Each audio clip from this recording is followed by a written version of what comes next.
Okay, we're going to find out if this sequence here is bounded or unbounded, and if it is increasing or decreasing. First, let's try to find out if it's increasing or decreasing. So we could plug in the first two values of the sequence. The sequence goes 1, 2, 3, 4, 5 on for infinity. We plug in the first two terms. If we plug in 1, what will we get? We get 1/5. If we plug in 2, we get 1/7. If we plugged in 3, we'd get 1/9. So we have the first term, 1/5, second term, 1/7, third term, 1/9. And we go on forever, 1/11, and so on. So we can tell, because we have common sense, that it's decreasing. But your math professor has no common sense. So you have to prove to them algebraically that this is always decreasing. The way you do that is by looking at what this value here is. So this is a subscript n, this is a subscript n plus 1, right? And it's always going to be the same thing. Like, this is a subscript n, and this is a subscript n plus 1. All this represents is this is the previous term, this is the next term. So the way we prove it to them is by subtracting this previous number from the next number.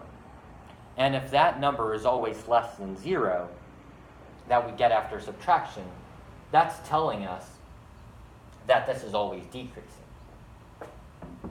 So if we have 1/7, if we have 1/9 minus 1/7, and that is less than 0 for all cases, then that's telling us, hey, this is less than 0, it's always going to be decreasing.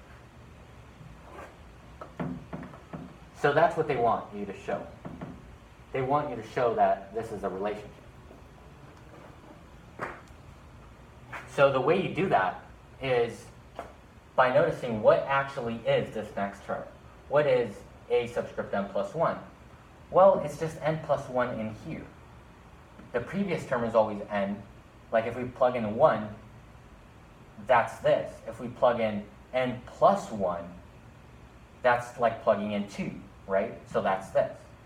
If we plug in n plus 1 from the previous, that's like plugging in 3, right? Like, that's what it is.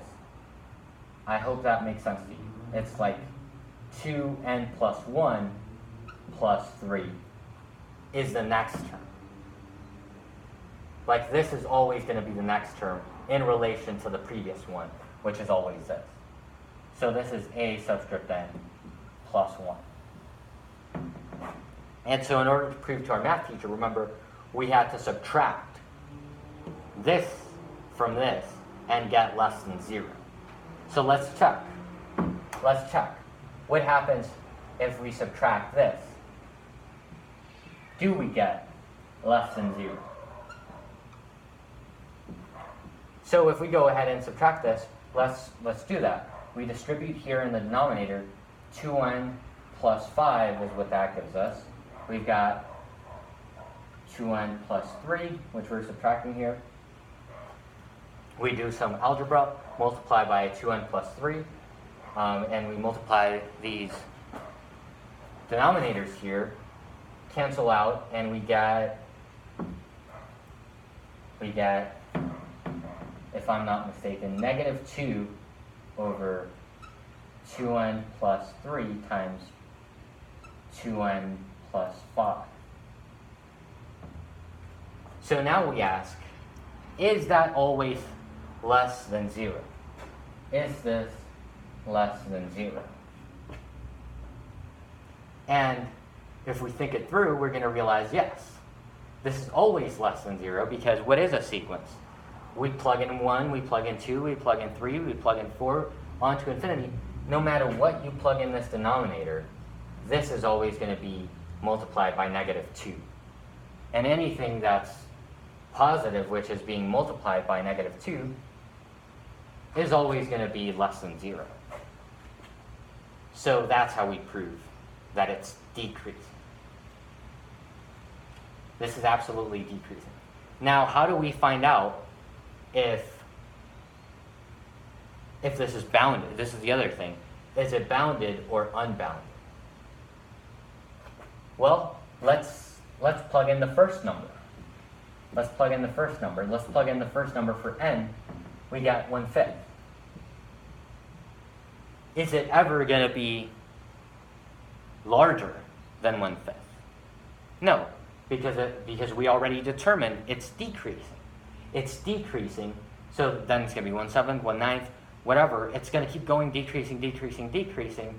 It's never going to be larger than this. This is the largest number. That means this is the upper bound. This is the upper bound. So it does have an upper bound. Upper bound. Does it have a lower bound? The way you find out if it has a lower bound is by taking the limit as n approaches infinity. So the limit as n approaches infinity of our sequence there. Our sequence is 1 over 2n plus 3. Plug in infinity right here. What happens? We get 1 over infinity, which is 0. The limit as n approaches infinity equals 0. So that tells us, yes, it does have a lower bound also. It has a lower bound, which is 0. Lower bound. If this diverged, when we tried to evaluate the limit as n approaches infinity, we didn't get an actual value here, that would mean it had no lower bound. But it does. It converges to 0, so it has an upper bound, a lower bound. It's definitely bounded, and it's always decreasing.